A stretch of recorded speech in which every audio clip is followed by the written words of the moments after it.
In this video, I'm going to read an excerpt from the book entitled The Speckled Domes, Episodes of an Englishman's Life in Russia by author Gerard Shelley, who records his experience of being in Russia during the time of the revolution. And the excerpt I'm going to be reading concerns his meeting of Rasputin. And I think it's going to be interesting because as an Englishman, he has no stake in the game culturally regarding this figure. And also it's a face-to-face or personal encounter. So let's do that.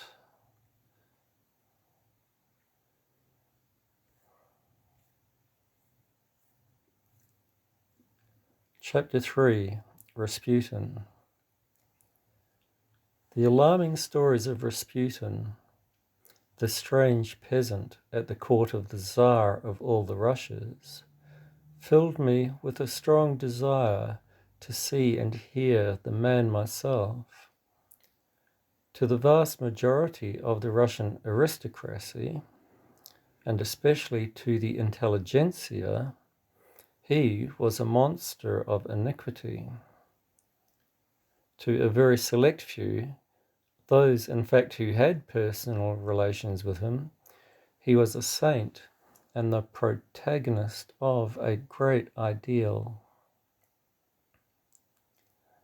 Knowing so well the lives and mentality of the Russian aristocracy and intelligentsia, I made appropriate deductions from all the sordid stories which flitted from mouth to mouth like honey-harvesting bees on an over-fragrant lime tree. That there could be anything pure and sacred in such an atmosphere was as much a possibility as expecting lilies to flourish among the mushrooms of Paris. In Kharkov, at the house of the nobility, there was always a wave of wrath, a billow of emotion, a waterspout of indignation whenever Rasputin's exploits were mentioned. The shame of Russia, worse, the ruin, the degradation, the profanation of the highest institution in the country, not the church, by no means. He believed in the church, a collection of out-of-date superstitions fit to keep the peasants in their places and prevent the nobles from being swamped out of existence. Even the church was a poor instrument for exercising moral authority. It depended on the strong arm of the Tsar. The church could never prevent a revolution. The Tsar and his armies alone gave the country a sense of security, and the nobles their right and chance to enjoy life. If one has never seen a Russian in the throes of emotion, one has missed a great lesson. It is like probing a bleeding sore that throbs and refuses to be staunched. When once he starts, he pants forth his soul like turgid water gushing from a waste pipe. To listen to him after the first sign of danger is to bring the deluge onto oneself and to increase his palpitations tenfold.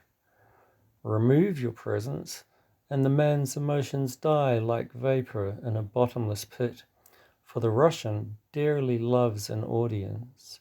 He is a born actor. But if you care to listen to him during one of his soulful attacks, you will be astonished beyond words. He may have been the cheeriest of friends, the brightest of companions a moment before, but if you have given him offense in any manner, real or imaginary, he will paint you as the blackest of villains, the wickedest, and most venomous of blackguards. Your very kindnesses will be described, with all the art and cunning of the father of lies, as veiled and subtle evils intended to harm him under the cloak of hypocrisy. He will lay his tongue to all the words of abuse in the Russian vocabulary. They are legion. Ruganich, abuse, is the national accomplishment, the why and wherefore of 3/4 of Russia's life and action. Honor, truthfulness, loyalty, morality, virtue, and conscience are just words in Russia. Nobody in general, except a few benighted persons contemptuously called fanatics, cares about them. The only use a Russian usually has for them is to employ them as cudgels with which to belabor his neighbor. It is amusing to hear him. Under any regime, in any class, he raves against his fellow. He may, in fact, he has been cheating himself, robbing his employer, the state, the church, anybody, committing the grossest excesses, yet listen to him raving with a throbbing chest, a gesticulating hand, a prophetic, holy, virtuous voice against that unconscionable, that rogue, that thief, that shameless one. His imagination supplies him with a sheaf of highly coloured epithets. An hour later, he tells you he doesn't believe there is such a thing as a pure man or woman, an honest, moral, or loyal one. Everything is possible, he tells you, with the decided gesture of his right hand. By that he means all evil is possible. He doesn't believe in the good. For him, the good is mere material well-being, plenty to eat and drink, and of course, gross indulgence. Whenever he comes up against something finer than himself, his fevered brain attributes to it all sorts of secret evils. In no case will he allow that there can be anybody better than himself. He delights in telling evil stories about the man or woman who believes and practices a code of faith and morals.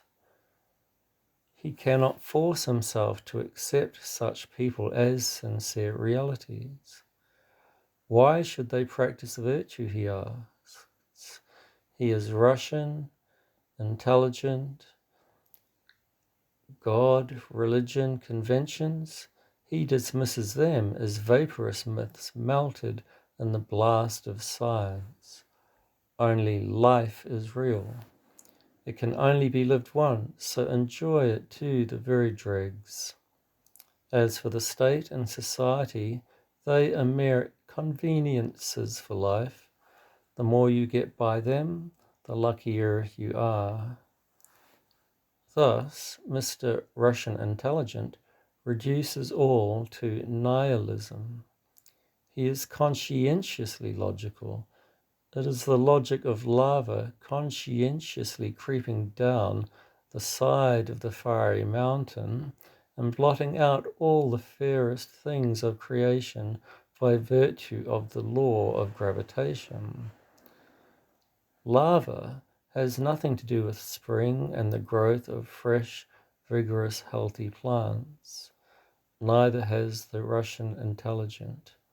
He is a man without faith or virtue. Society withers and fades into a corrupt mass of ugliness and decay wherever he treads.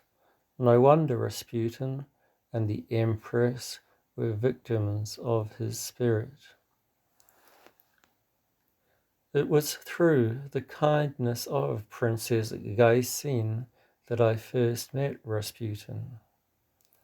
I had gone up to Petrograd and was invited to stay with the prince at Tsarskoye Selo. That was in April 1915. Princess Gaisin was a remarkable woman. She lived in a stone Gothic villa not far from the palace.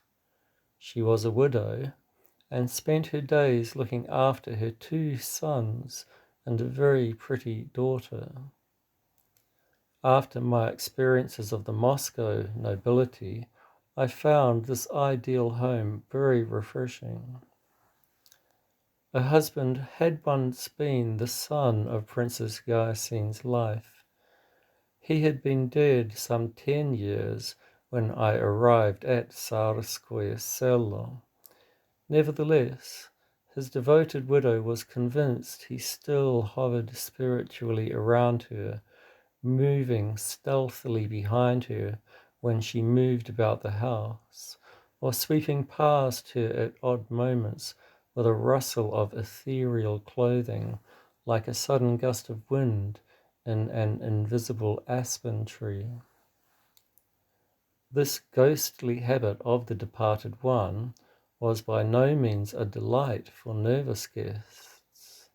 He had the knack of coming and going without any by your leave, and would burst in upon unsuspecting people, particularly when their colour was heightened by peppermint-flavoured vodka, for which Princess Gaisin had a strong inclination and consumed at all times of the day. On the evening of my arrival, I was duly impressed by his habits. He did not need to trouble me really, for there was no earthly reason for him to be jealous. For all her kind heart, Princess Gaisin was a strange collection of yellow unwashed flesh, unconventional hairs, telescopic chins, and innumerable blackheads. Moreover, she carried forever about with her a musty old leather bag, richly ornamented with a gold coat of arms, from the depths of which she occasionally produced a black bordered handkerchief, and after meals an ivory yellow toothpick set in a gold stem embossed with her princely coronet.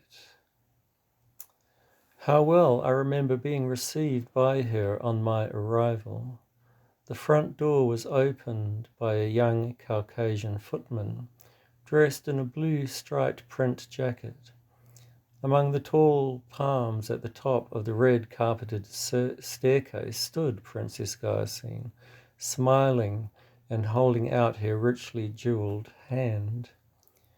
Her welcome was very effusive.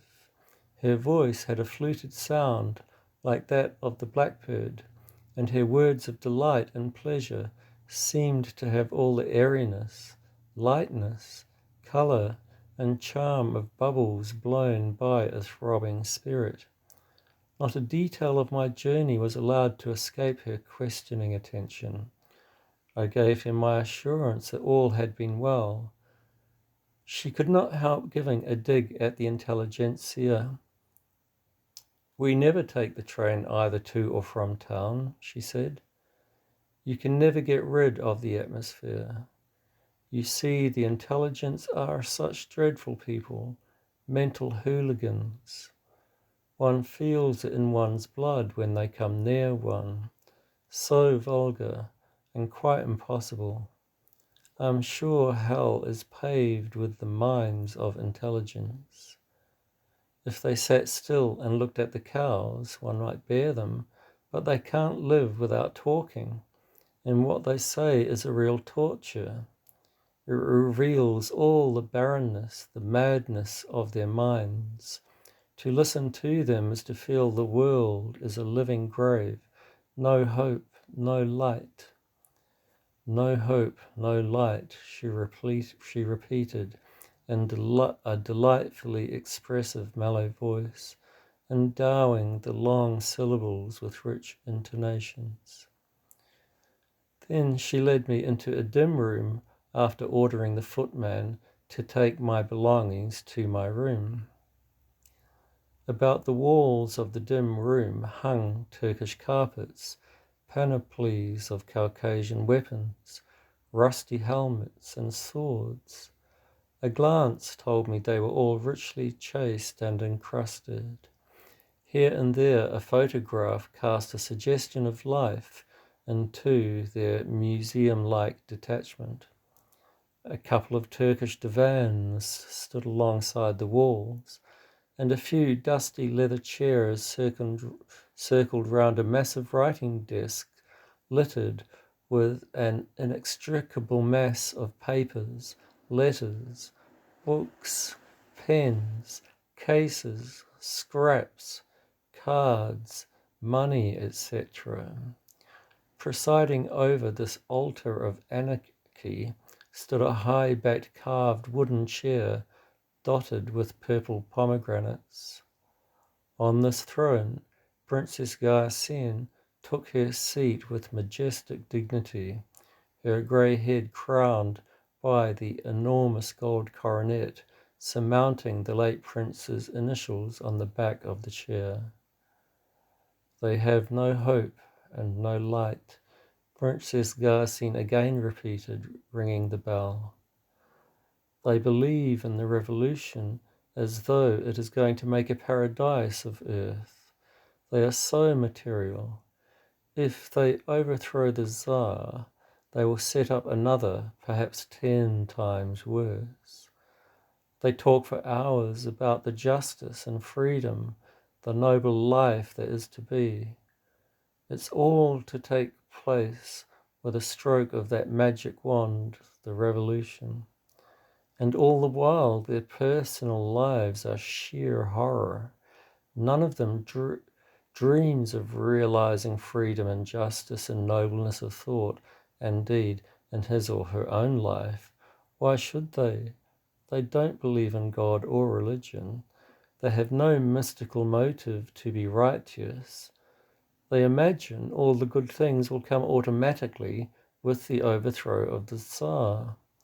It's the system that's rotten, they say. I rather think it's themselves. She ordered coffee and liqueurs when the footman appeared. I thought she looked like a yellow high priestess as she sat pontifically beneath the golden coronet. She offered me a glass of vodka. I have this flavoured with peppermint, she remarked. When you get back to England, you will be able to make it by adding some peppermint to your gin. I was delighted with the advice. Revolutions are no good, she assured me. It's the inner man that has to be changed. The intelligent doesn't understand that. If they would only start realizing in their daily lives what they dream about and talk about so much, we should hear less about the violent revolution. The kingdom of God is within you. The Russian intelligent is rotten to the marrow. That's why he dreams so much of the ideal. I found these remarks not far from the results of my own observations of Russian society. Princess Garcin, however, went on to explain her view of how the social menace was to be combated. No doubt you have heard of Gregory, she asked. He's the savior of Russia. I opened my eyes at the suggestion. It was the first time I had met anyone who believed in him. I asked what his plan of action was. The rejuvenation of orthodoxy and autocracy and the welding of the throne with the Russian people, Princess Garcin replied.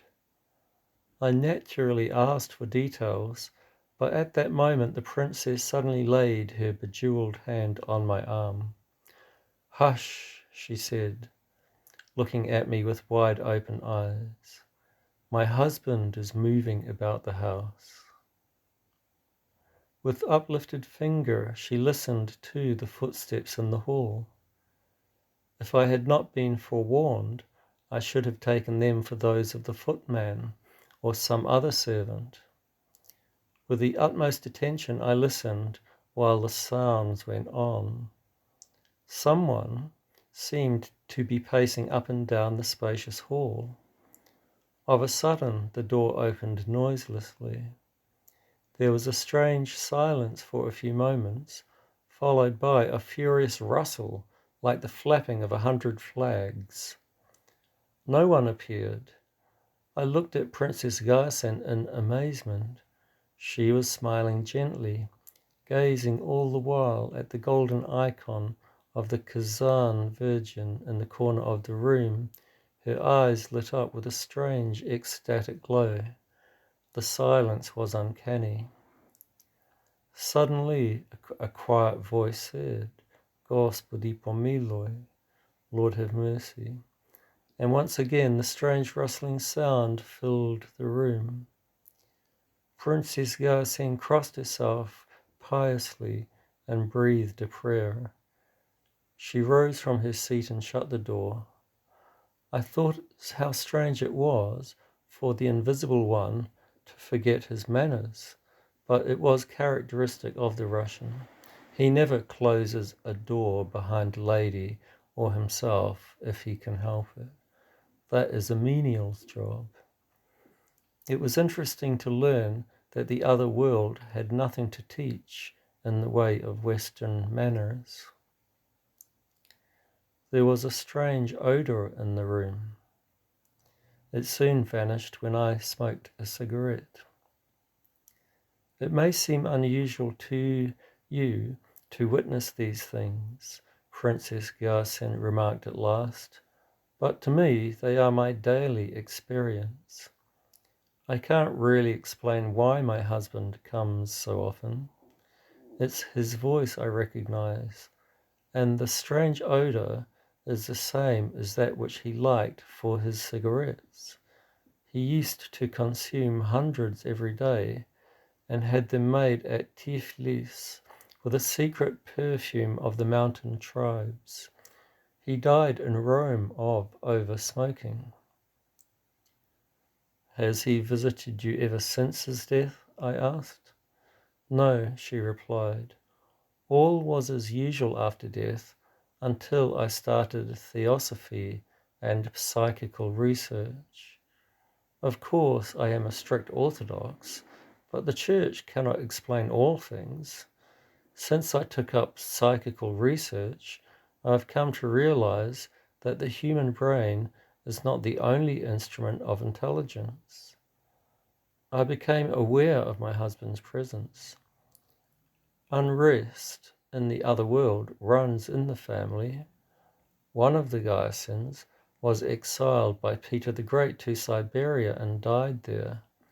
His soul is never at rest and troubles relations at all times, in spite of the requiems we've had said for him. Since I made the acquaintance of Gregory Rasputin, my experience of all the spiritual forces of the world has been enriched beyond words. I became deeply interested in her account of Rasputin's powers. Her enthusiasm for his ideas and actions induced me to infer that he was not so black as he had been painted.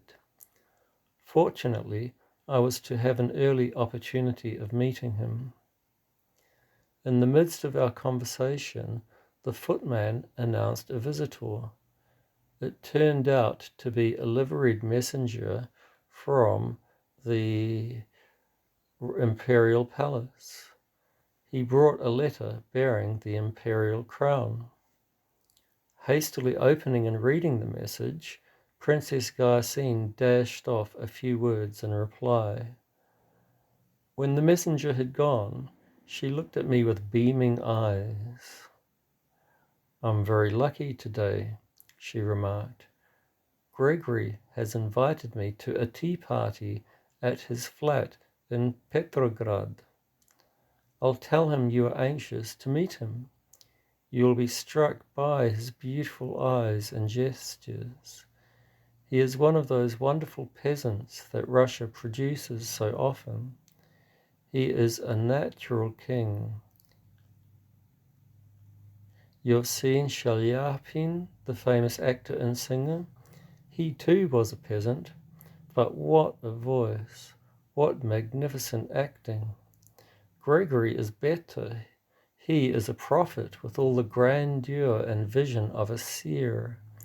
And his physique is so wonderful that Michelangelo would have been astounded to see a live man resemble so closely his immortal statues.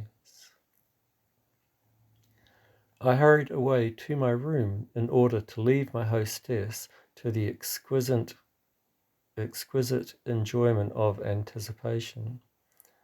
Upstairs, in my room overlooking the grounds of the palace, I heard the same rustle of invisible clothing that had startled me in the dim room below. I concluded skeptically that the house was addicted to sudden draughts. In the night, the furniture creaked and snapped uncannily. It was arranged that I should make the acquaintance of Gregory Rasputin on the following Sunday at the Imperial Chapel after Mass.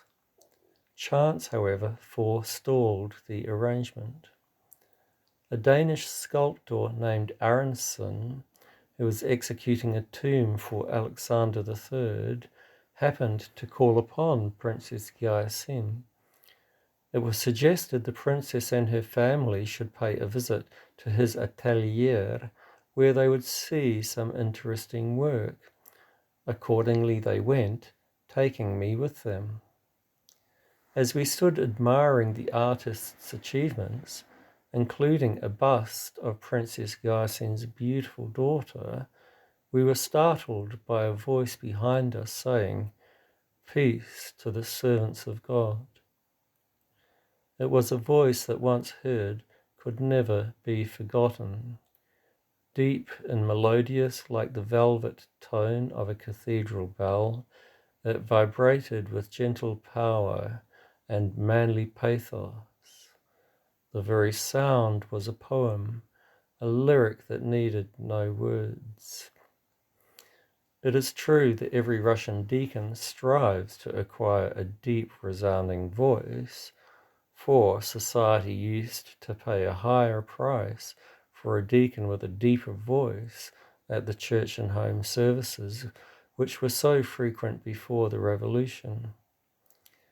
Visitors to the leading Russian churches marveled at the organ-like tone of the bass voices of the choirs. But in this case, the spoken voice was as rich and sonorous as that of a full-throated deacon intoning at a Moscow feast. In the frame of the door stood the tall, huge shape of a man clad in peasant's garb. He advanced towards us with calm, easy strides full of natural grace. When he had greeted his friends, he looked at me. There was a leer on the sculptor's face, for he detested the peasant, and at Princess Garsin's house had spent more than an hour on hearty abuse of him, for which his hostess had been indulgent, owing to her suspicion that the artist was a Jew. Rasputin wished to rid Russia of the Jews, whom he considered to be the enemies of the Russian throne and religion, the plotters of revolution. The artist looked at me with scorn in his eyes. Voulez-vous servir la main et se cochonnerie? He asked, knowing that Rasputin could not understand French, and concluding that I shared his own contempt for the famous peasant. With pleasure, I answered to his astonishment. But before I could move, Rasputin seized my hand and rested it on his breast in the middle of his silky black beard. "You are the ally?" he asked, exchanging glances with Princess Yasin. At my reply, he smiled at me with his great eyes. They seemed to emit soft velvety rays, caressing one almost as one feels the caress of a melodious voice. The power and charm of such eyes, combined with that deep-fluted voice, those massive shoulders and giant frame, was obvious. Rasputin was the Superman of body and soul. What he would have been if he had been an intelligent cannot be imagined. Perhaps he would have lost the secret force that made him what he was. Nature is deeper than science. Meanwhile, he held my hand against his beard and said in a rhythmic manner, "O trenai rossa na niechnoi travia raduga radosti, na wieczernaja vlaga slozu sodu." The morning dew on the tender grass is a rainbow of joy, but the evening damp is the weeping of fate.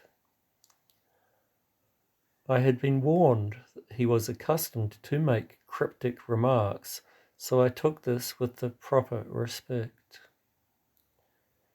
It was impossible to have any conversation with him at that time, because the artist was wary of his presence and too hostile to see any good in him.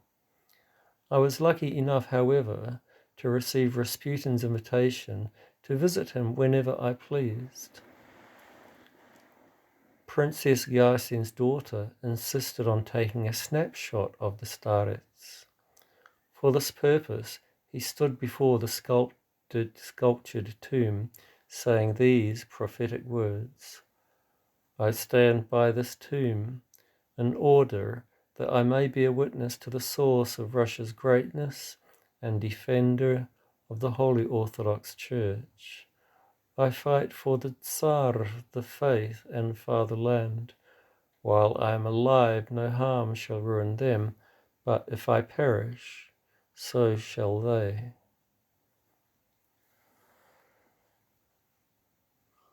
I thought at the time that he was striving to ensure his position at the court and to warn off assassination.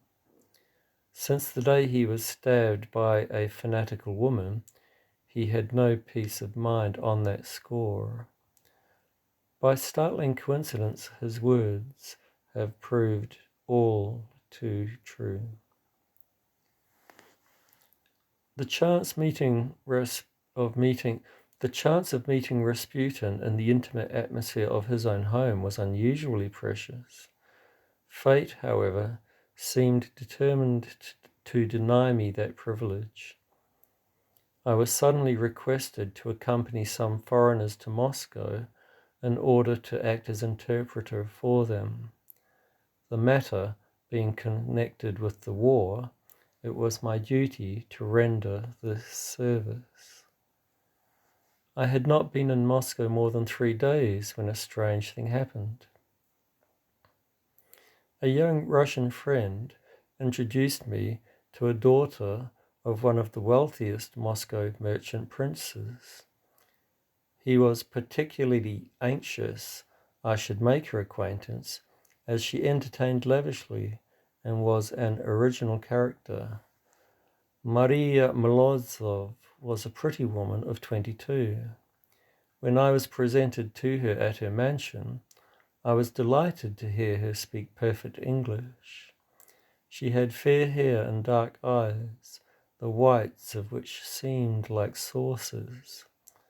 The footman had hardly announced my name when she sprang up from the Turkish divan on which she was reclining and seized my hand. My friend could only make a cussed gesture with his hand and jerk his head in despair.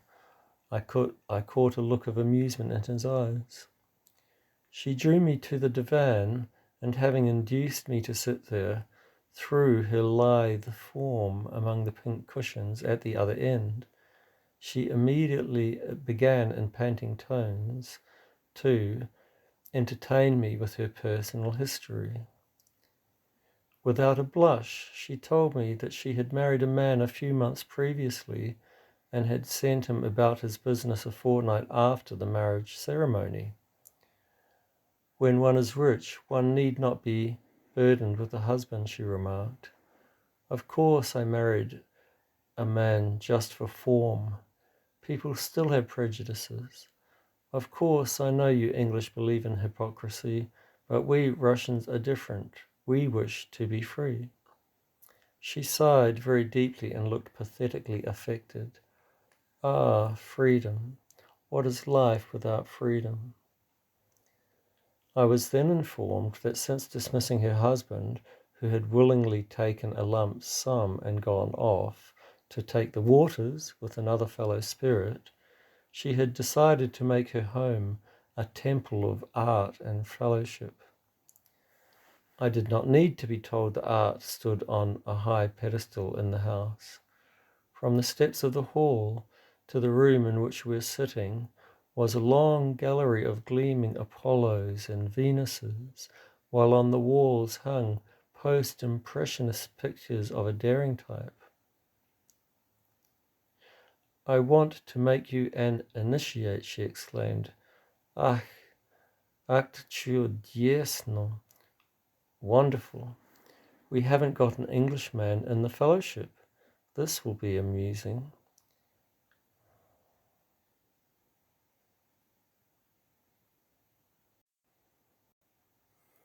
She dapped her white bejeweled hands with delight. She clapped her white bejeweled hands with delight, her entire frame quivering with excitement. A troop of visitors came in. Students, officers, dashing cavalrymen, clinking their swords and jingling their spurs. They bowed their glossy heads over Maria Mlozov's perfumed hand, kissing it ardently in the Russian manner. She seemed like an oriental lady receiving the homage of her suitors. My darlings, she called out as the kissing ceremony finished, and the scraping of jingling heels and the bowing of heads ceased. I've got a great joy in store for you. The first man who guesses it shall have the honor of being my cavalier for the occasion. A midnight ball, suggested an officer with fierce moustaches. How banal, she retorted, distorting her features in a gorgon look of contempt. At each guess, she renewed the grimace. I was not surprised at that, because Russians have no scruples about showing their feelings. It is part of their idea of freedom.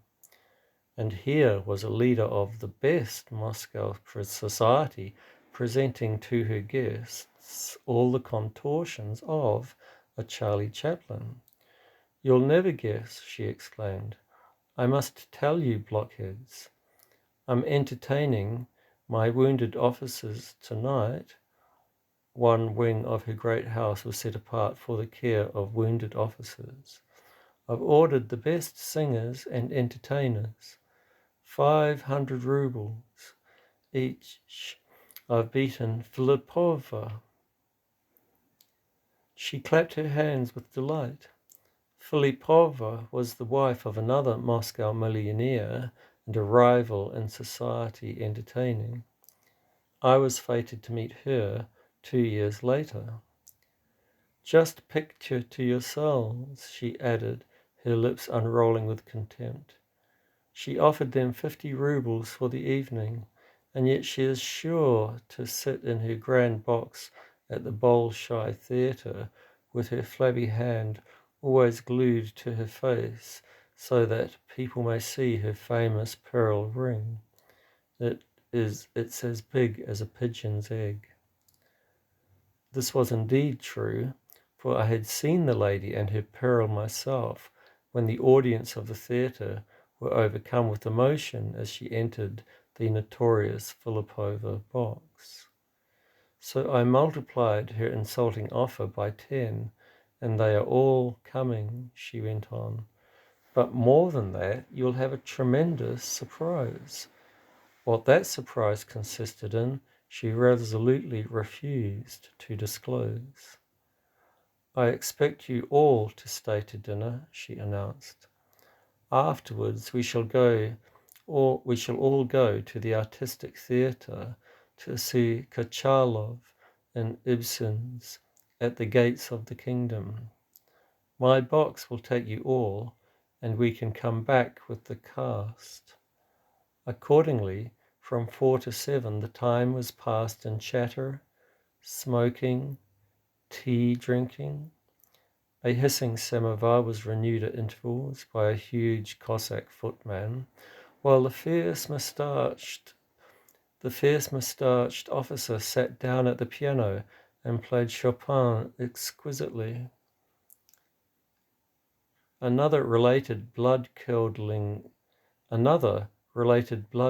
incidents of the campaign in East Prussia, and relieved the effect by reciting delicate poems of his own composition.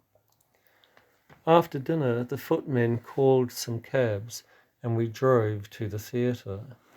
It was about 11 when we returned, bringing with us a bevy of fair actresses whom I did not recall having seen on the stage.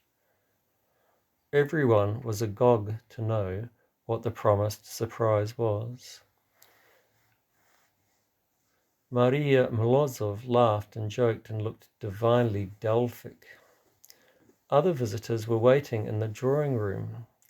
From the upper story came the strains of a gypsy band, the soft twanging of the balalaikas mingling with the sonorous voices of the gypsies, men and women. Our beaming hostess, clad in a shimmering white satin dress, her neck ablaze with diamonds, led the way upstairs to the suite of rooms prepared for the evening. We entered a sumptuously furnished gilded hall, round 3 sides of which ran purple divans, copiously littered with cushions. Through an archway at the far end could be dimly glimpsed the banqueting table, piled high with delicacies and wines. From the roof of the hall hung silver lamps of blue and red glass, through which the floating wicks sent down a mellow religious light. Some young officers rose from the divans as we entered. They were the inmates of the 11th Lazaret who had recovered from their wounds and were to return to the front on the morrow.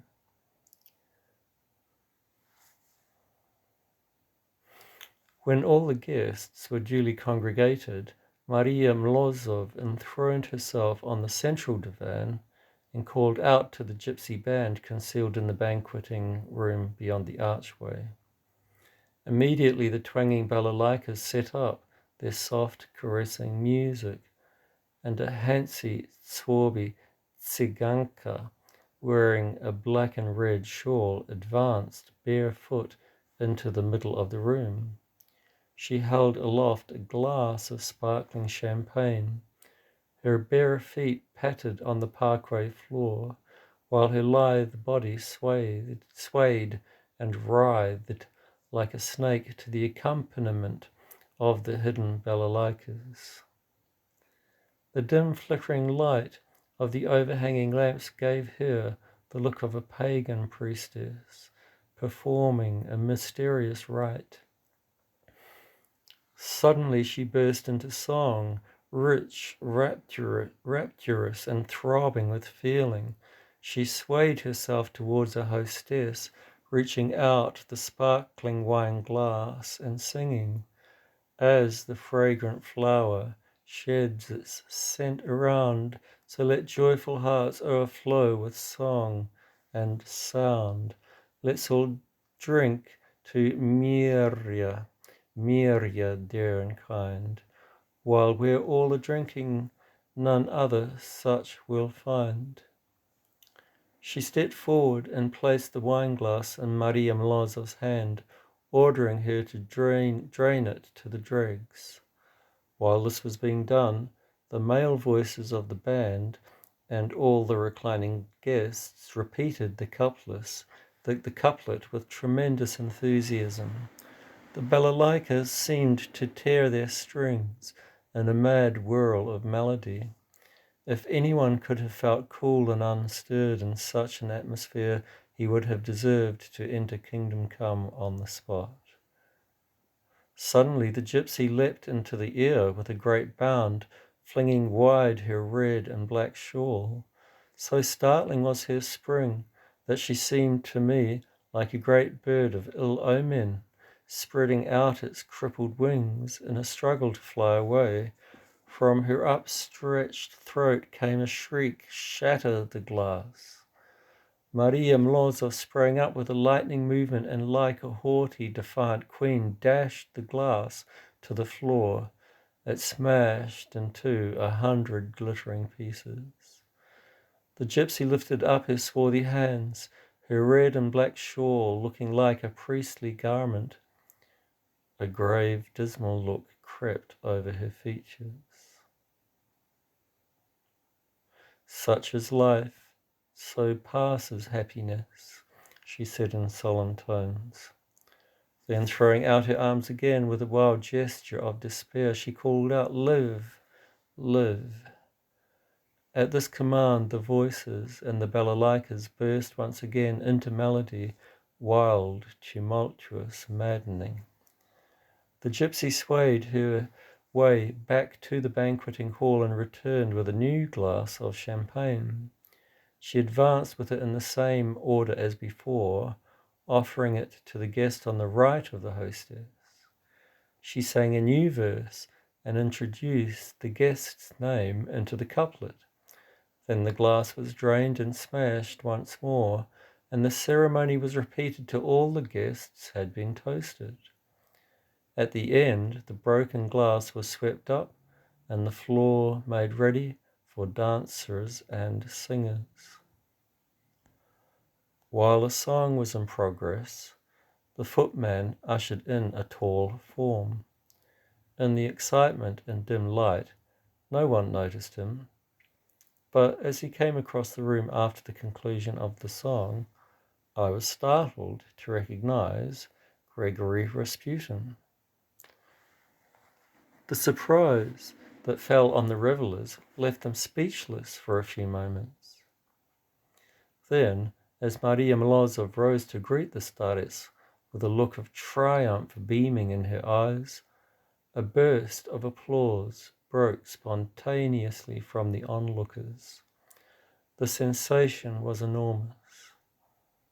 The young officers shouted "Bravo" and "Urra" with the short clipping of the "ah," which makes the sound rather comical to British ears.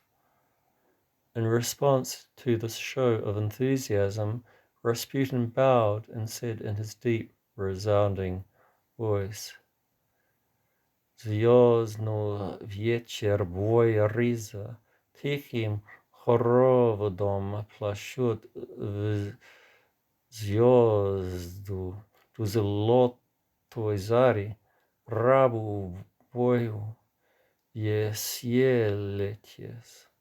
The starry evening is the chasuble of God.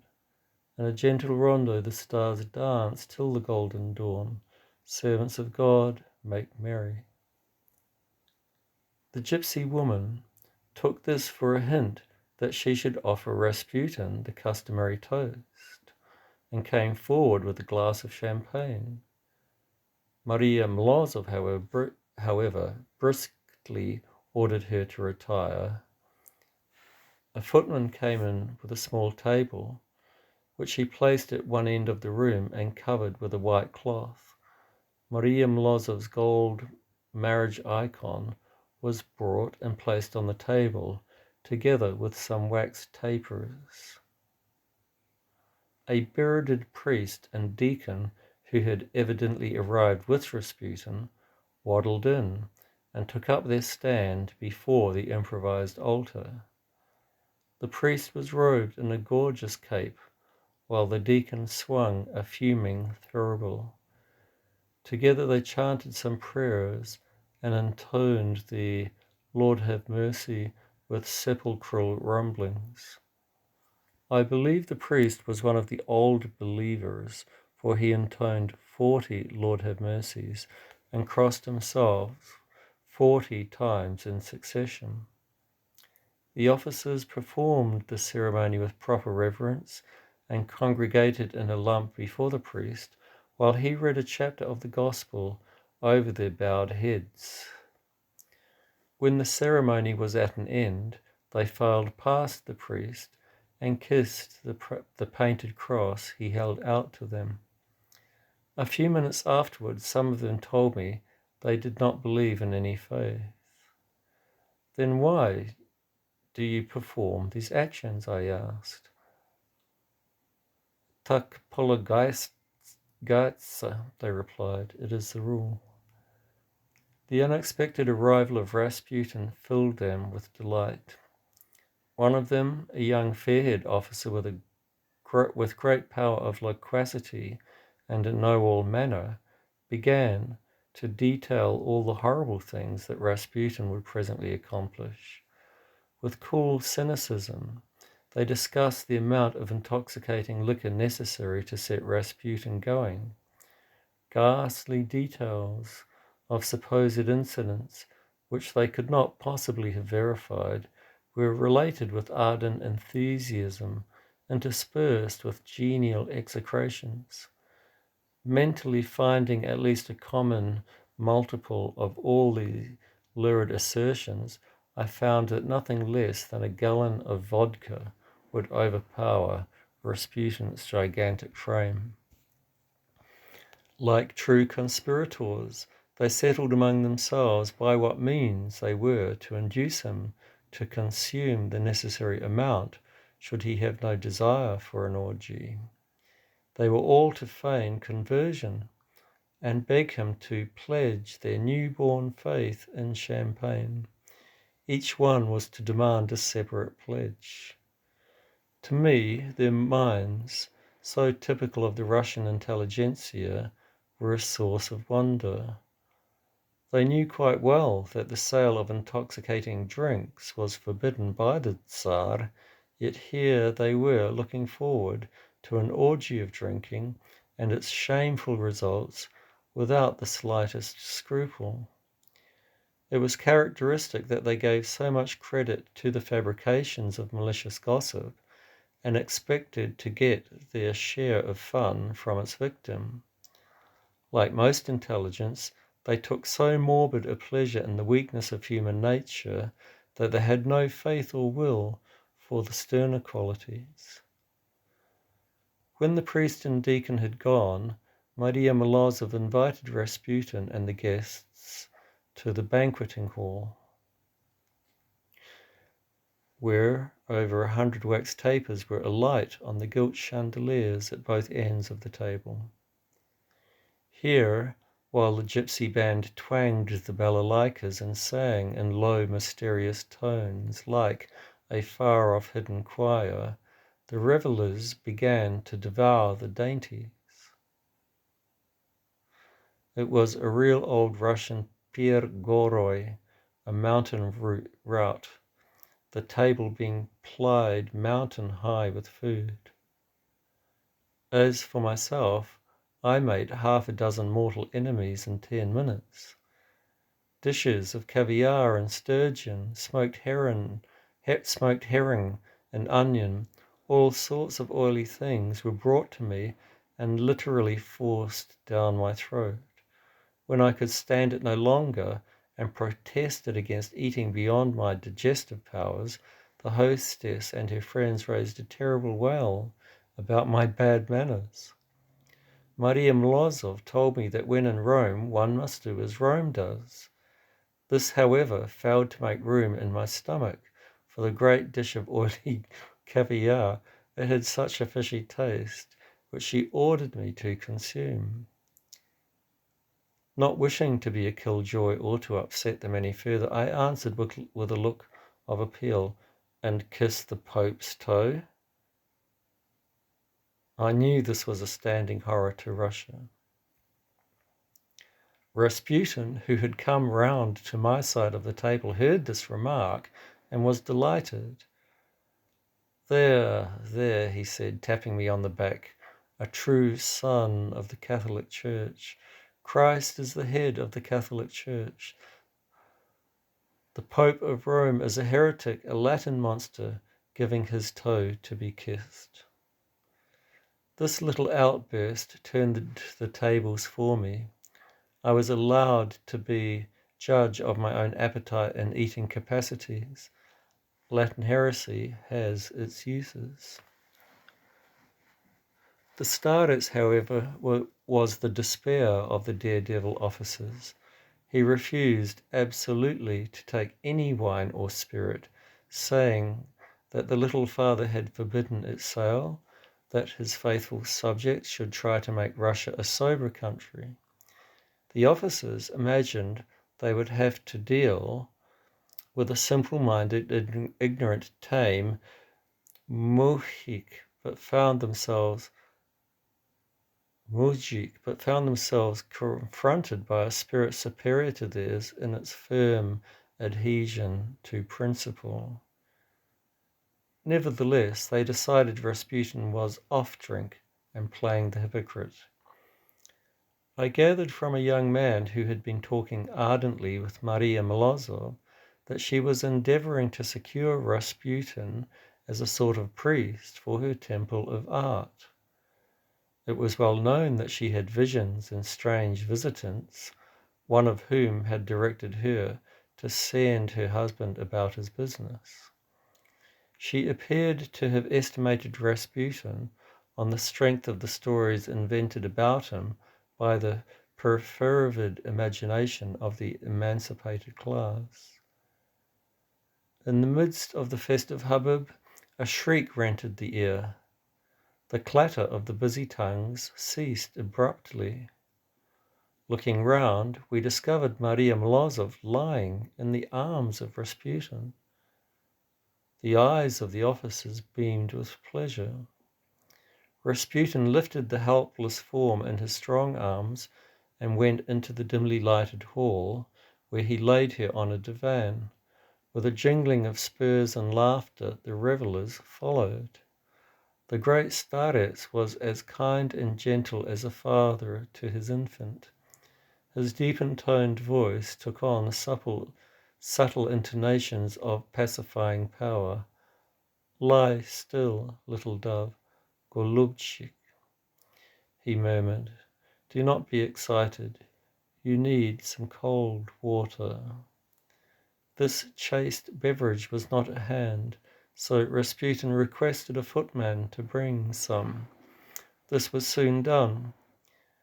When Maria Morozov recovered from her flush of excitement, due, I suspected, to overeating, she told everyone to be seated. Rasputin sat by his side in the place of honor. In the midst of all the hectic proceedings, he retained his cool mastery. Maria Morozov clapped her hands for silence. "You all know what my great surprise was," she said. "We have the mystic master in our midst. It is the seal of consecration on this temple of art and mysticism which I wish to make a center of life. We shall now see the dance of the mystic maidens I have trained." She clapped her hands. The gypsy band started a lithe, lulling tune, exquisitely cadenced and softened. The voice of the hidden singers were mysterious and subdued, with that soft whispering of the words from the top of the throat which Russian singers love to affect. With this hovering break of dawn atmosphere casting a spell of eerie anticipation over the listeners, a gentle patter of feet was heard mingling with the rustle of light, silky clothing. Suddenly there was a rapid sound like the snipping of a cloth. Looking up, I saw that a purple cloth, which presumably covered a life-sized picture in a gold frame, had rolled up with a snap. In the frame stood a beautiful girl, lightly clad in soft flowing muslin. From her scarlet lips came a passionate song. I could not catch all her words, but I heard a good deal about ogni strasti, the flames of passion, and occhi choguchia, eyes that burn. When this was finished, she leapt from the golden frame onto the divan. She had white wings attached to her back, but their first flight put rather a strain on their endurance, for one of them came off. This had to be repaired at once. Then the airy creature danced on tiptoe.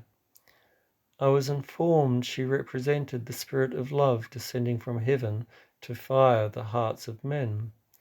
From what I saw, I was quite prepared to admit the episode was after the fall. Suddenly, at the call of the spirit of love, a dozen beautiful girls tripped through the open frame and leapt onto the floor. Each represented some joy or other resulting from love's visit to the dwellings of men. I began to feel decidedly not at home. The 12 mystic maidens danced with a thrilling enthusiasm. They swayed their lithe bodies, tripped and gambolled with elfin glee, their flimsy robes flitting here and there like streamers in the wind. When this was at an end, they rested their dainty bodies on the floor. An old English grandfather's clock in the corner struck midnight in velvet tones. Alexander Bloch, a popular poet who was among the guests, recited a poem of his own composition. It had a lot to do with burnt-out passions and faded hopes, deserted lovers and despair. After a passionate wail of exasperation, the poet led us to the snowy night of Arctic realms, where all is peace from passion's storms. Having invited us to leave our hearts in this sort of cold storage, the gloomy poet stood gazing with tragic eyes into unseen depths. Since he confessed to having drained the senses of all their freshness and vitality, I was not surprised he found comfort in the grip of the North Pole. Ice is a good preservative for dead flesh. While the despair of ice, snow, and eternal night was sinking into the revellers' hearts, the spirit of love came tripping out of the banqueting room with a huge tankard of wine. It must have been a sort of loving cup, for she began to present it to each guest, who took a draught. My young neighbour told me it was a Tibetan potion, especially good for jaded hearts. When the starets refused to drink, Maria Morozov entreated him with wringing hands and tearful eyes. Her appeals were in vain. He declared time was getting late, and he did not wish to disturb the feast with his presence any longer. The officers crowded round him and begged him to stay, treating him with brotherly affection, which I knew was mere acting. Russians can act any mood to perfection and pass themselves off for the gentlest and kindest creatures on earth till they get what they want. They will press their hands to their hearts, let their voices ring with feeling, soften the gaze with perfect loving kindness, and swear by heaven they are telling you the truth, even crossing themselves and giving their word of honor with tenfold force. If you believe one word or feeling, you are doomed. Russians are born actors. They boast that they are not hypocrites like Westerners. The truth is, they have nothing to be hypocritical about. Virtue and honor are non-existent, except among fanatics. while public opinion was never strong enough to give virtue a leg to stand on. Moral strength was a monster to be hated. So it was with Rasputin. His refusal to taste the Tibetan potion was finally attributed to hypocrisy. The sham was immediately shown up by the irate officer's rabid imaginations. The gentle words of brotherly persuasion gave place to fearful epithets. Some of them were already flushed with unwholesome hectic hues. I realized that disaster, possibly a scandal, with all its riot of noise and violence, was inevitable. The atmosphere was heavily charged with all the elements of those fierce social storms, so beloved of the Russians, with blows, foul language, smash up, and horrors, to be followed by heart softenings, tears, repentance, vowings, embracings, pardonings, and universal forgiveness and brotherhood in preparation for the next. I slipped out with Rasputin through the domestics who stood about the open door. Outside, in the cool night air, Rasputin allowed me to walk with him. He was desolate and aggrieved. "What is the matter?" I asked. "Have you not enjoyed the evening?" "Mister," he replied, squeezing my arm in his powerful grip, "grustno. It is sad. I am sad for Russia. Faith and piety have forsaken the soul. It howls like a wolf at the gate of a pest-stricken village, frightening honest folk. Russia perishes. Pogibuyul, pogibuyet. It perishes." I asked him how he had come to Maria Morozov's house. "She has visions," he replied. "She came to me in Petrograd and begged me to explain them for her. She wished me to be present at the farewell party at her lazaret. The soldiers were returning to the front to fight for faith, Tsar, and fatherland. In the name of God, do me this favor," she said. "You'll have friends among the officers when they return to the front. Well, I come like a thief in the night. I come and I see." He held out his large white hands as though powerless to express his feelings. The moonlight revealed the sadness of his eyes. "I see. A banquet during the plague." This was an opera which Rasputin delighted to witness. It was evident Maria Morozov had lured Rasputin to her house under specious pretenses. I discovered later that her example was followed by numerous other people, and it was under pretext of strengthening his cause for the regeneration of Russia that his murderers lured him to Prince Yusupov's house and foully assassinated him. We chatted on Russia and the war for a while. He had firm ideas on this subject. I suspected they were not entirely his own, for it seemed impossible that a man of his antecedents could have such a grasp of political matters. I gathered he wished for the triumph of Russia above all things, the occupation of Constantinople by the Little Father, and the restoration of the cross to Saint Sophia. In Russia he wished to have a peasant Tsar, one who would defend the interests of the Orthodox peasantry against the atheistic, riotous living landlords and bourgeois who spent most of their life abroad or bullying their peasants. He did not wish Germany to be absolutely defeated, for fear the monarchy should be overthrown. In the summer of 1918, Maria Morozov, whose extravagance has long agitated Moscow society, went off her head, declaring she was an incarnation of the Holy Virgin and about to give birth to a new Saviour of the world who would deliver the people from their woes. The Bolsheviks had her shut up in an asylum.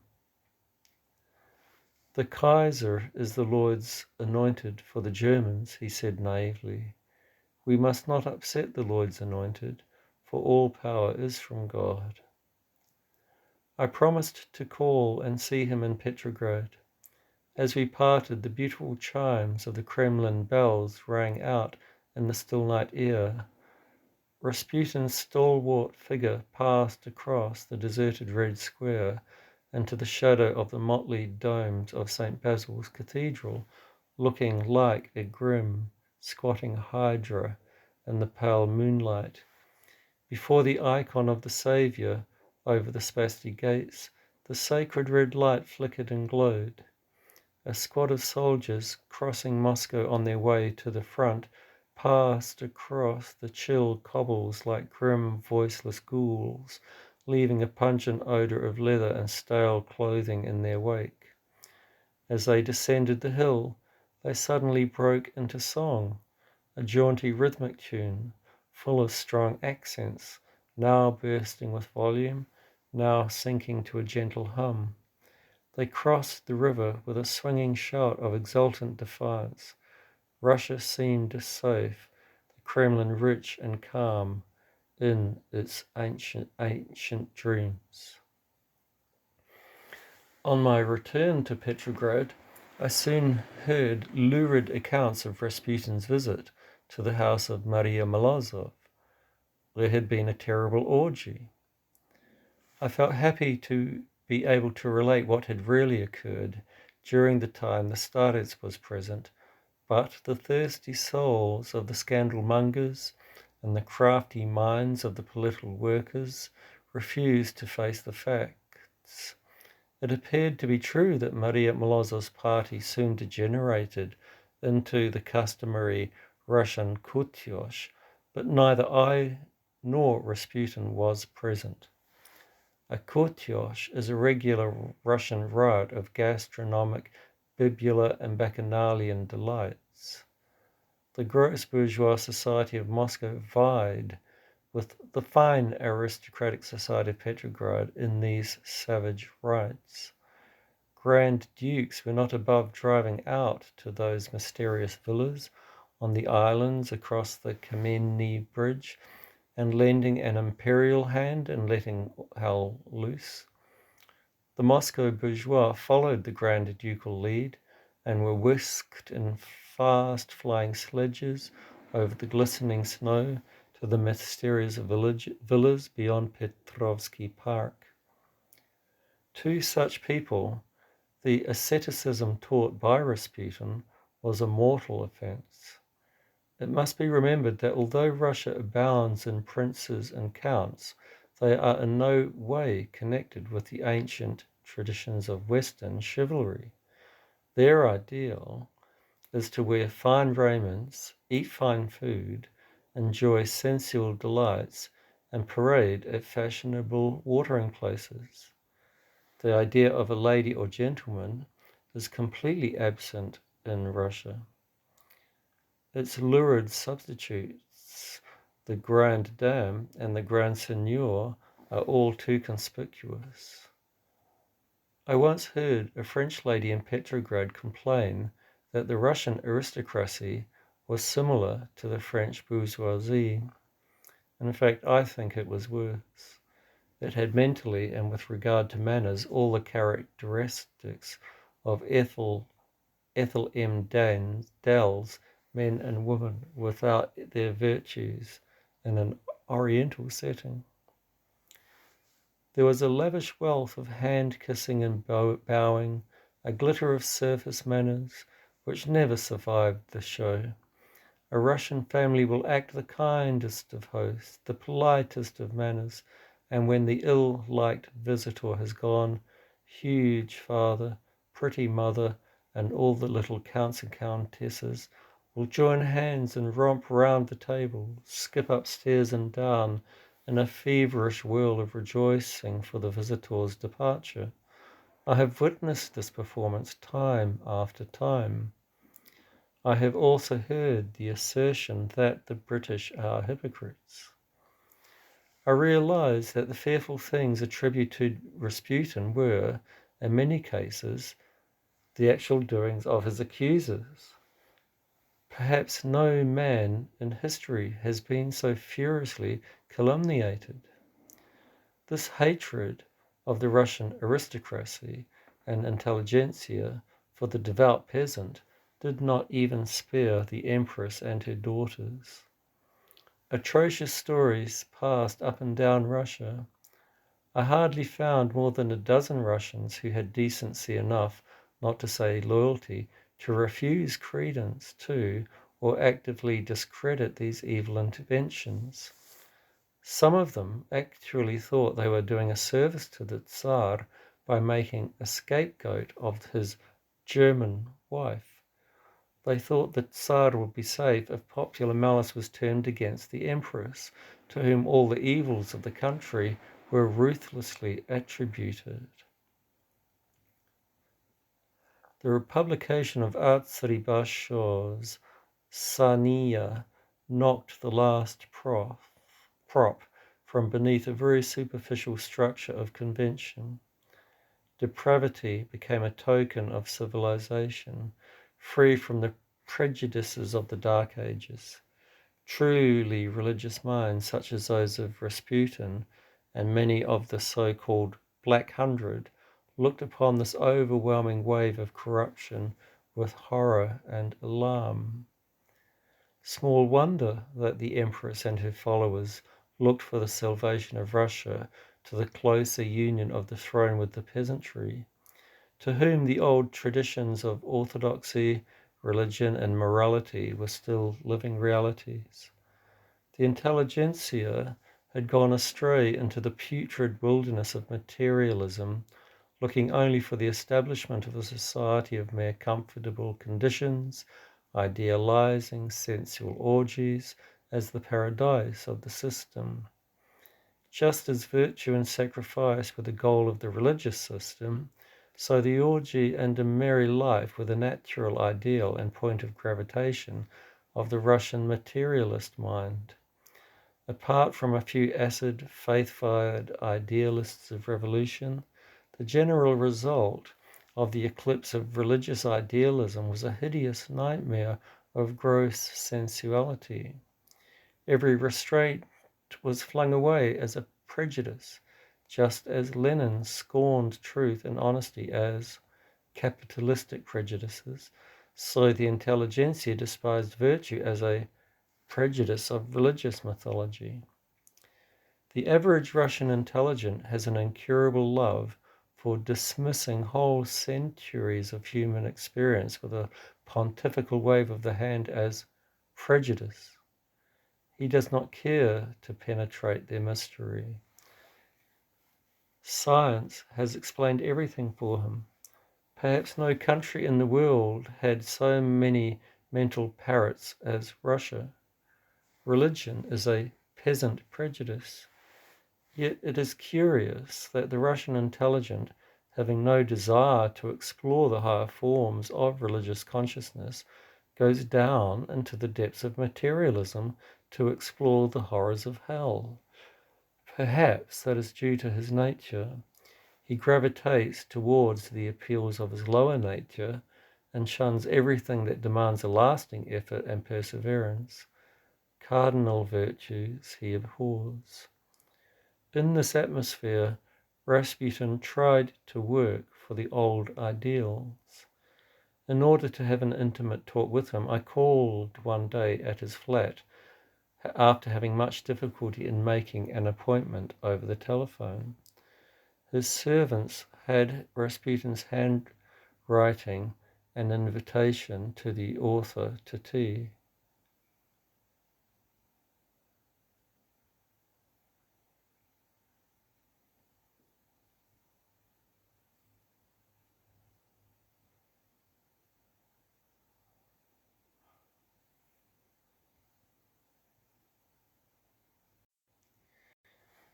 Just repeating. I called one day at his flat after having much difficulty in making an appointment over the telephone. His servants had, in Rasputin's handwriting, an invitation to the author to tea, grown suspicious of all except known visitors. I invite to tea Grisha. Besides a host of people ready to commit the noble deed of assassination for the glory of a political cause, there were hordes of sycophants anxious to secure appointments for themselves or their protégés, depraved converts, lured by horrible stories, and mistaking Rasputin's movement for a sort of sect after the Skoptsy style, ribald intelligence of the type of Dostoevsky's Karamazov, anxious to scoff and condemn, and social climbers feigning an attachment to religion, and Rasputin, in order to get an entry, feigning an attachment to religion and Rasputin, in order to get an entry into the Empress's most select coterie. Even church dignitaries would stoop to the pretense of friendship in order to secure personal ends. In spite of the difficulties, I managed to receive the message that the starets would be glad to see me at a tea party he was having that afternoon. Today is a special meeting, the manservant told me. Only very special visitors are being received. High-placed persons are expected. With this remark ringing in my ears, I considered myself particularly fortunate. I took an izvozchik and visited St. Isaac's Cathedral in order to while away the time.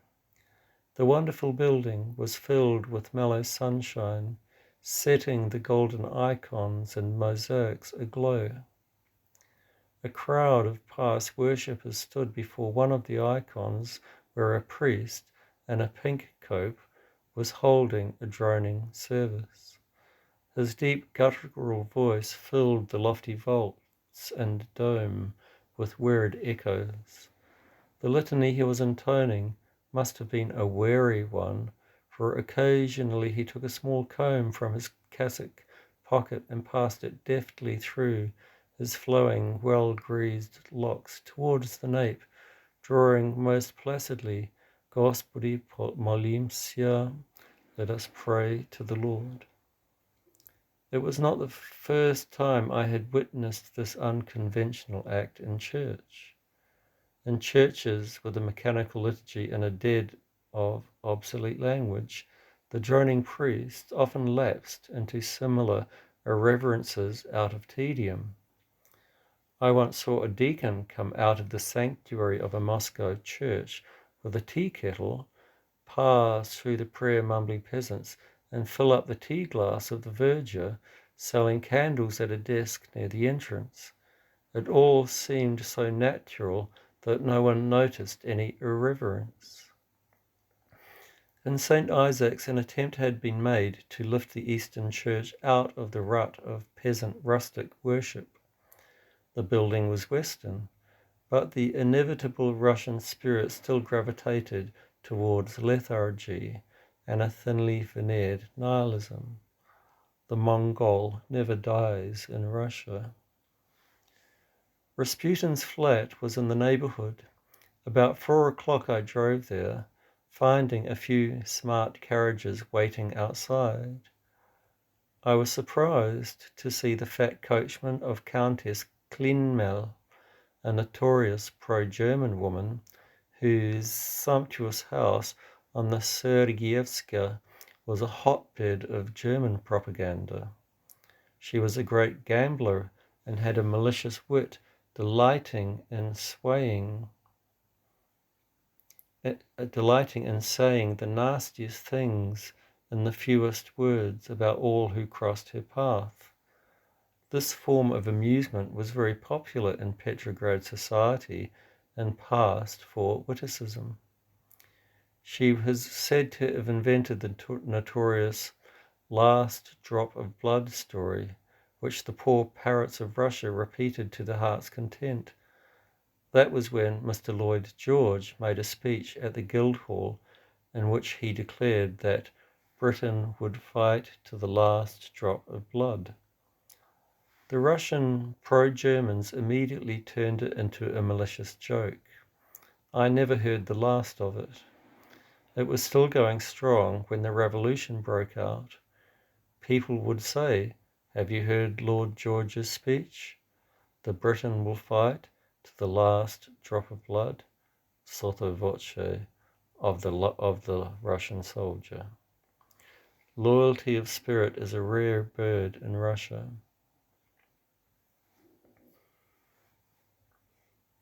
Even now, the same mentality prevails there, except that the place of the poor exploited Russian soldier is taken by the poor exploited proletarian, and the putrescence which was kept in check somehow by autocracy has now assumed the role of king. I found a few ladies in the reception room. Rasputin was standing against the window, reading out of an old book. I noticed that his hands were perfectly clean and his nails well cared for. The myth about his dirty fingernails was just part of the campaign of the aristocracy against him. Their own idea of their position was so exalted that they almost believed they were born under supernatural laws. A peasant or a bourgeois was something vastly inferior. To be told so on every possible occasion and made to feel the elevating superiority of the nobles boot. This vulgar arrogance of the Russian nobles had perhaps no equal in any European country. Aristocracy being for the Russian nothing but a matter of caste and outward show, it was natural Petrograd society should attach enormous importance to manicure. Manual labor was held in the greatest horror. Even during the war, no Petrograd lady ever stooped to do work that would soil her hands. So it was natural that the horror of Rasputin the peasant could not be complete without painting his fingernails black. The starets wore a peasant robe of fine silk. About his waist was a curious girdle, which I was told he only wore on very special occasions. It was made of different kinds of human hair. Devoted ladies had insisted on weaving a girdle of locks of hair sacrificed by pious women as a snub to vanity. The dark, fair, golden and white locks showed up all round the girdle. They were loosely spun and woven, while pearls and rubies and gold repoussettings formed panels at intervals. I suppose the devoted spirit which induced these ardent souls to weave this girdle was akin to that of pious ladies who embroider slippers for their curates. Perhaps the most remarkable thing about the girdle was the lock of the empress, which was enclosed in a sort of escutcheon like a relic. The case was richly ornamented and formed a cover for the buckle. It was stated that people were expected to kiss this relic of the empress on greeting the starets, but no such ceremony ever occurred in my presence, nor do I believe it existed outside the strange imaginations of her enemies. The starets did not interrupt his reading on account of my entrance. He was reading the life of Saint Seraphim, a Russian saint whose cult was in great vogue. When he came to a passage about a dream, he closed the book and began to tell us of a vision he had recently received while praying before the tomb of Saint Alexander Nevsky. He had fallen into ecstasy, and he seemed to be walking along a narrow road across which dark figures flitted and whirled, their huge wings suddenly flashing with silver and red gleams. He was cold, hungry, and footsore. As his hopes of safety began to sink and he caught the glint of golden church domes, and rushing forward was overjoyed to see the massive white walls of a monastery rise up before his eyes. A white monastery on a green hillock. He had spent half his life journeying as a pilgrim from the gate of one monastery to another, up and down the tremendous plains of Holy Russia. While he was climbing the hill, a Russian bogatyr, a sort of Russian knight of the round table, all jingling with an iron shirt, rode through the gateway on a white horse. The monastery bells were ringing, and the monks stood in the doorway with a gold cross uplifted in blessing. In their midst stood the little father, clad in his coronation robes, and holding a tabernacle shaped like the church of Saint Sophia at Tsargrad, Constantinople. The pilgrims and worshippers were singing, Kol Slaven, how glorious is the Lord, the brotherhood hymn of the Slavs. Suddenly a band of Turks and Germans dashed up the hillside to slay the bogatyr. After a great struggle, the bogatyr conquered and returned in triumph to the monastery. Here, however, in the very hour of victory, a company of visitors, kindly housed by the good monks in the pilgrims' hostel, drugged the victory wine and tried to poison the Tsar and his holy people. The plot was discovered by himself. He was moved to give some wine to a couple of dogs who had followed the bogatyr and were trampled on in the fray. They no sooner tasted the wine than they fell down dead. The starets related this vision with wonderful simplicity, yet with such fine, deep intonations and imagery that he seemed to me like a medieval figure from the pages of Chaucer. Countess Clinmel immediately began to interpret the vision. It meant that the Turks and Germans were not the real foes of Russia, but that it was necessary to drive out the foreign plotters, the English and French, she declared, ignoring my presence or delighting to get a cheap thrust home against the hated allies. Lloyd George is the man who will poison the victory wine, she proclaimed. Don't believe promises. We shall never get Constantinople. A box of Turkish delight is all we shall get for all our ocean of Russian blood. This Baltic German lady always showed a remarkable love for the poor Russian fighting man and never ceased defending him against exploitation by the Allies. With the army staffs, bureaucracy, and society overrun by Baltic Germans, the Tsar had a whole army of pro-German agents to contend with at home. Countess Clinmel did not stay long. Her purpose had probably been fulfilled, and she left with one of the ladies. The two remaining set about preparing tea. They went into an outer room and insisted on relieving the servant of the task of heating the charcoal for the samovar and laying the cloth. Their willing service, reminiscent of Martha in the Gospel story, gave me a chance to question Rasputin on several points. As the protector of Orthodox interests, Russia could not help being in conflict with those of the Roman Church, especially in Poland and Galicia. The question of the bishoprics of Lemberg, Cholm, and Lublin was a burning one. English Romanists were using the weight of British prestige and diplomacy to further the interests of the Roman Church. With a deprecating ring in his voice, he told me that the empress had been abused Rogalt by the British Foreign Officer on account of Archbishop Tsetitsky of Lemberg, a notorious anti-Russian Ukrainian Austrian Pole who had been deported from Galicia by the Russian army staff on account of his inflammatory political speeches. It appeared that influential British Roman Catholics resented this.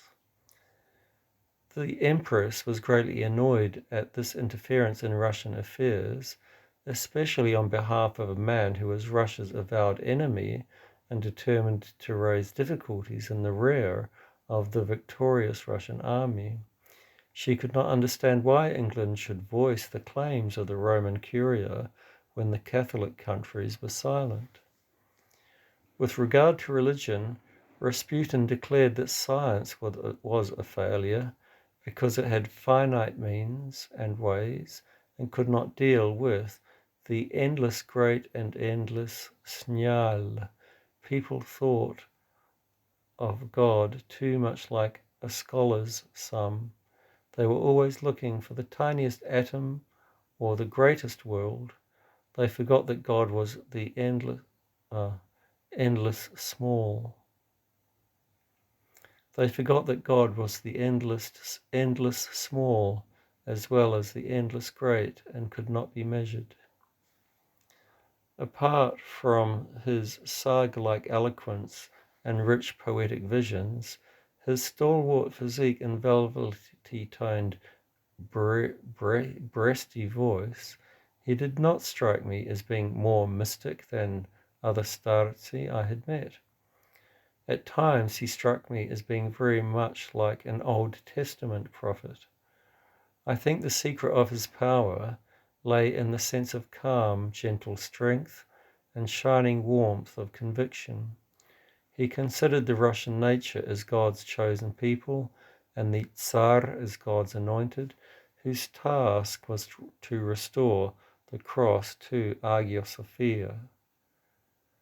The samovar was brought in by Countess Russov and placed on the end of the dining table. The chairs were being drawn up in readiness for the guests when the doorbell rang. Two veiled ladies entered. They were both modestly attired in simple black dresses, a fur toque covering their heads. The starets moved forward to greet them, saying gently, "Greeting to Alexandra, the servant of God." Throwing off her dark veil, the tall lady stood revealed. It was the Empress. I was astonished beyond words. With her was the Grand Duchess Tatiana, tall, elegant, and beautiful in her simple black dress. I could not help noticing the reverence the Empress showed towards the starets. There was a look of religious peace and happiness in her eyes as she returned the starets' greeting, and lifting the gold cross he wore on a chain, pressed her lips to it with tender piety. I felt dreadfully embarrassed and hardly knew what to do. My first thoughts were of flight. I felt sure my presence must be irksome to the Empress, who had probably come to the flat under the impression that only the two ladies in waiting would be present. The Empress, however, put me at ease immediately. I had already had the honor of being presented to her during her visit to Kharkov in the early days of the war, when she visited the Red Cross depot at the house of the nobility. Furthermore, she was aware of my association with the Grand Duke Oleg, who was killed at the front. Her Majesty had taken a personal interest in the projects of her young relation. "I feel sure you will appreciate the beauty of our friend's character," she said, taking the hard chair I drew up for her convenience. There was no sign of luxury in the flat, nothing but bare painted boards, hard deal chairs, and a simple table. It is so refreshing to me. If we are true Christians, we must love simplicity. Our friend takes one back to the simple faith of the early Christians, when high and low met together to hear the word of God from a poor fisherman. The Spirit breathes where it will. I ventured to state the platitude that God was no respecter of persons. If people would only bear that in mind, she exclaimed. I could not help noticing the sad look that crossed her face, as though she saw before her mind's eye some disheartening tragedy. Her skin was very red, the complexion beginning to get streaky. I was very much startled when, with blunt directness and forceful emphasis, she declared, Petrograd society is rotten. There is hardly a soul to be relied on. The starets was busy talking to the Grand Duchess Tatiana. I caught snatches of their conversation about helping the soldiers with clothing and comforts. Finding my views reasonable, and probably because of my connection with the political and other projects of the Grand Duke Oleg, the Empress told me some of her views about the great problem she had at heart. After the 1905 revolution, she had come to realize that the security of the throne in Russia could only be assured by a closer knitting together of Tsar and peasantry. The work of past emperors had been too Western, imposing a culture which had merely led to nihilism and atheism. The nobles and merchants were rotten. They had lost faith and worshipped materialism. They were untrustworthy, anarchical, evil living. I was aware of a deep meaning when she said, even the highest and nearest are full of revolt and schemes. Rasputin was to tell me afterwards that the Tsar lived in daily dread of being the victim of a plot to dethrone him by several of the more ambitious Grand Dukes. Russian history, no doubt, furnished him with plenty of cause for anxiety. The world had been openly talking of the chances of the Grand Duke Nicholas. He was the idol of the army and was credited with a strong dislike of the emperor's pro-peasant policy. Rasputin actually attributed half the propaganda against himself to him. The empress appeared to be very earnest in her desire to secure for her son a firm place in the hearts of the people. All my thoughts are for him, she assured me. He is to be the autocrat of Russia and defender of the Orthodox religion. He must be the leader of those who are faithful to the church and throne. The middle class is rotten. It is in love with revolution. That is all bad blood. It can never be got out of the body. It is doomed to die. The upper classes are rotten too. There is hardly anyone who can be relied on. If Russia is to be saved, we must look to the simple peasants. Her Majesty paid a compliment to the English language. All my sweetest thoughts are in my mother's tongue. Nothing can equal the beautiful English books for children. I always read to my son in English. He adores English storybooks. By this time, tea was prepared. The starets begged the Empress to sit at table next to the bright hissing samovar. Princess Uliensky, one of the ladies in waiting, poured a few drops of weak tea into a glass fixed in a silver holder. The Empress took the glass and filled it with hot water from the spout of the samovar. Rasputin passed to her a bowl of mountain ash jam. Of this syrup the Empress took a spoonful and plunged it into the pale tea. On a hardware plate in the center of the table was a small pile of rusks. The Empress took one and dipped it in her tea before eating it. I could not imagine anything more democratic and withal so full of simple dignity and grace. The Empress seemed infinitely happy, calm and restful in those plain, quiet surroundings. It occurred to me at the time that there was indeed an atmosphere of the catacombs of early Christian days. The Empress seemed to enjoy the same sense of refreshment, joy, and renewal that must have come to some new convert of imperial Rome seeking relief from the stress of barren court life among the homely, secret assemblies of the Christians beneath the floor of Rome. I thought too of Marie Antoinette and her milkmaid's life at the Trianon, though the Empress was stirred by a mystic passion to serve God in Russia. In conversation with my neighbor, Princess Orlensky, I learnt that there was going to be a little private conference between the Empress and Rasputin, so I took this as a hint that my presence was awkward. Needless to say, I soon found an excuse for leaving. The Empress was so kind as to invite me to go to the hospital in Tsarskoye Selo, where I should have an opportunity of seeing her work for the wounded. The people must know that the throne also has a heart and can share their sufferings, was her last remark. It was typical of that gentle soul. Yet all the reward she received from the aristocrats of Petrograd was a constant stream of reviling. That horrible German, they would say, she is degrading autocracy in the eyes of the people. Imagine an empress nursing wounded soldiers with her own hands. This parrot cry was heard day after day.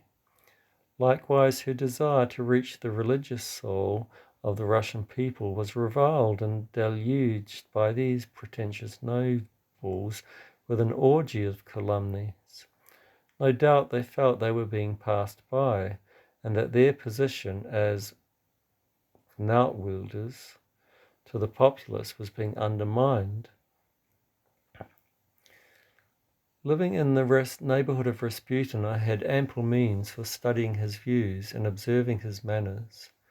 Very often I accepted an invitation to tea at his flat or at the house of a fashionable lady who admired him. Of all the wretched stories that were told about him, I could believe none, for there was not the slightest evidence in the man's behaviour, either at the court or in the houses of his admirers, to justify any suspicion of evil doing. One only has to recall the base, disloyal, and abominably lurid stories about the Empress and her beautiful daughters, which the degenerate bureaucratic classes invented out of sheer malice and rank imaginativeness, to realize how low society had sunk.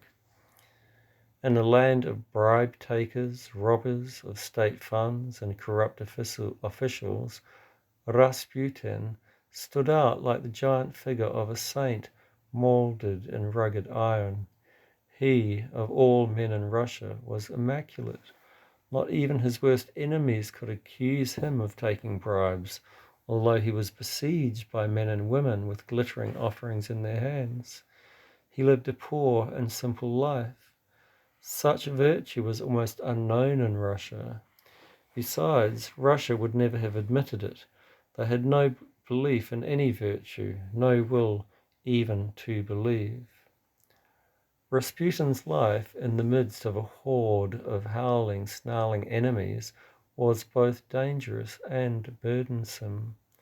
The infuriated aristocrats longed to have him assassinated, while a Grand Duke openly declared he would hang him if he got the chance. One day I met Rasputin in the park at Tsarskoye Selo. He was hurrying along, looking rather gloomy and preoccupied. I called out to him. He turned and looked anxiously in my direction. Recognizing me, he seemed relieved and came forward to meet me. "The sun is going down on the golden domes of Holy Russia," he said dismally. As the sun had not reached midday, I realized he was parabolic as usual. He explained to me that a plot had been set afoot by some Grand Dukes to have him removed from the court. He repeated his assurance that the throne would be ruined if he was sent away. Already the Tsarevich has sickened, he said. I fear lest he should get dangerously ill and die. The Empress has shed many tears over her seraphim pure child. Wicked enemies are plotting to bring death upon him. The Grand Duke Nicholas and the Grand Duke Michael are plotting to remove the Tsar and his son and take the throne. The Romanovs. They talk of keeping Russia for the Romanovs. They say that Tsar is too weak to rule Holy Russia. They hate the Tsarina.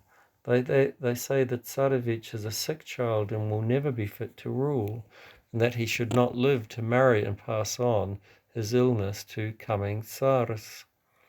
He told me that the Tsar and Tsarina were very much disturbed by the insulting behavior of one of the Grand Dukes.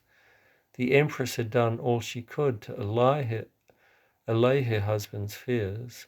Nevertheless, they were certain a plot was being formed to remove them from the throne.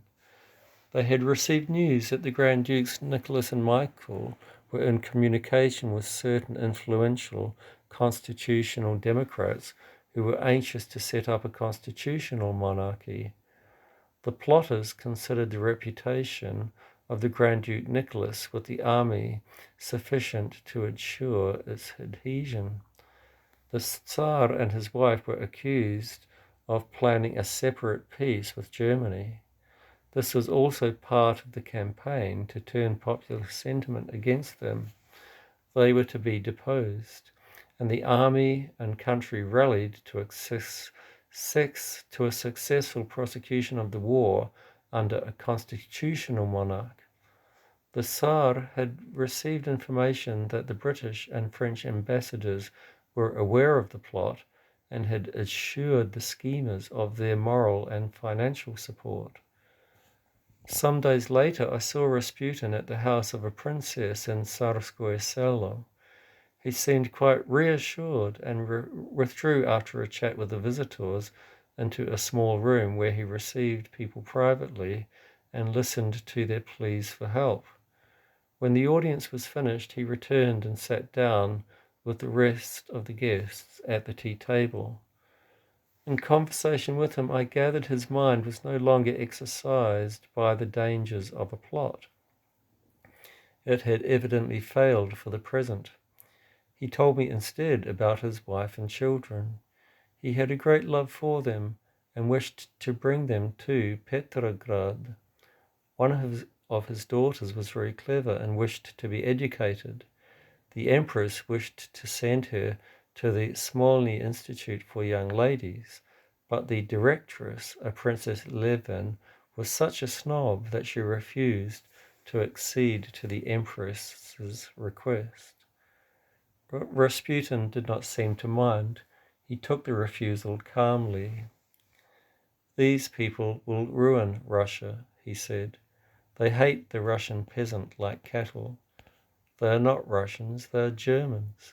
They speak our tongue and cross themselves in the Orthodox manner, but their hearts are German.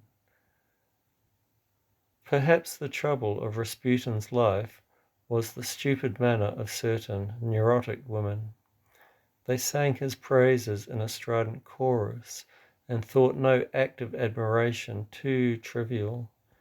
At the Imperial Chapel in Tsarskoye, I once saw a lean, hysterical princess reverently pick up a clod of dry mud that had fallen from the starets's boot as he walked in. She placed it in a scented silk handkerchief and she kissed it like a relic. The legend of its powers grew among the cooks and housemaids of the neighborhood, and various people claimed to have been restored to health through its powers. There was also a Roman Catholic Polish countess who took up the cult of the starets with all the traditional exuberance and elegance of her race. She set up an altar in her house, embroidering the frontal with her own hand, red lights and silver lamps lavishly adorned with scintillating gems hung before a gilt shrine with painted carvings of plump-cheeked cherubs and curling leaves. Inside the shrine lay a dirty shirt and some rusty blood-stained iron bands which Rasputin was said to have worn in the early days of his quest for miraculous sanctity. The enthusiastic countess loved to relate how she journeyed to Rasputin's native village in Siberia and spent 3 days begging his wife to part with the precious relics. At first, the fanatical woman kept a consecrated wafer in the shrine. She got it from the local Roman Catholic Church, having gone to communion and taking the host from her mouth with her handkerchief. To satisfy her Rococo religiosity, she used to bake small wafers stamped with a crude image of Rasputin. She would give them to peasants and superstitious people, telling them they would receive a great joy if they consumed a wafer with prayer and fasting on 9 consecutive days. Her joy was unbounded when she discovered a suspended Polish Roman Catholic priest whom she paid generously to celebrate Mass at the altar before her shrine. Many of the doings attributed to her reminded one of the messes noires of the French abbés of the 18th century. Of such things I had no personal knowledge, while Rasputin seems to have been unaware even of the extravagances I have just mentioned. The stories of the occult attaching to him naturally attracted a good number of weird individuals with whom he had nothing in common. On the whole, I found him a pleasant man to converse with. Although a peasant, he had clear, well-defined ideas on a host of matters. No doubt they sprang more from a deep intuition and instinct rather than from a reasoned scientific knowledge. There was so much of the Old Testament prophet in Rasputin that it may not be wrong to compare him to one of those strange, rugged seers who played so great a role at the courts of the kings of Israel. He had a wealth of pleasant imagery taken chiefly from nature and rich lore of the Eastern Church. It was at least strange that this man should be able to impress the emperors and a good number of highly educated people with his personality. What his conduct was outside their circle it is impossible to judge, for the men who were ordered to draw up a report to the Tsar contradicted their own statements. How then did Rasputin come to hold such a position in the eyes of the Tsar and Tsarina? The answer is quite simple. He fitted in with their creed and plan for the regeneration and salvation of Russia. More than once I was privileged to talk with the Tsarina. Princess Yasin took me many times to the hospital in Tsarskoye, where the Empress delighted to perform the simple and arduous tasks of a sister of charity. God alone knows the amount of abuse that was heaped upon her poor head for rendering these simple offices. The selfish, intriguing courtiers and aristocrats could not find words strong enough to express their outraged feelings. How often I heard pampered, overfed counts and princes relieve their feelings on the subject. I'm jumping ahead. Rasputin entered her life because she wished to be one with the religion of the peasants. She cared for the wounded with her own hands because she wished to share the sufferings of her people in the war. I'm jumping ahead again. In a like manner, the troubles of the country were attributed to Rasputin. Perhaps none was more pleased with the presence of the starets at court than the revolutionaries. They revelled in the most hideous stories about him, maliciously enjoying the political profit they derived from them. Jumping ahead again. The constant changes of ministers were largely due to this fear: can we trust anybody? Were they working with the plotters? The emperor especially feared the influence of the Grand Duke Nicholas, who was very popular with the army and was being represented as a martyr to Rasputin and the empress.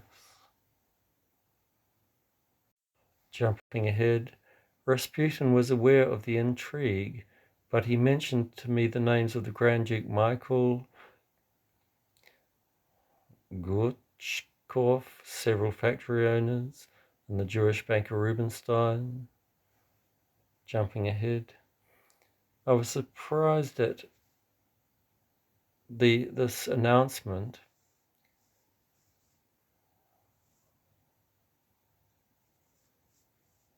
Okay, you can just read up above what that announcement was. Because I knew a good deal about the mode of life of these princely individuals. Rasputin, however, seemed flattered and thought that he was at last beating down the fierce opposition which he had braved so powerfully at the risk of his own life. And now jumping ahead, when I returned in January 1917, the Starets was no more. His princely converts had lured him to his death, and talk of revolution was in the air. All right, that's the end of the reading. Thank you for listening to this excerpt.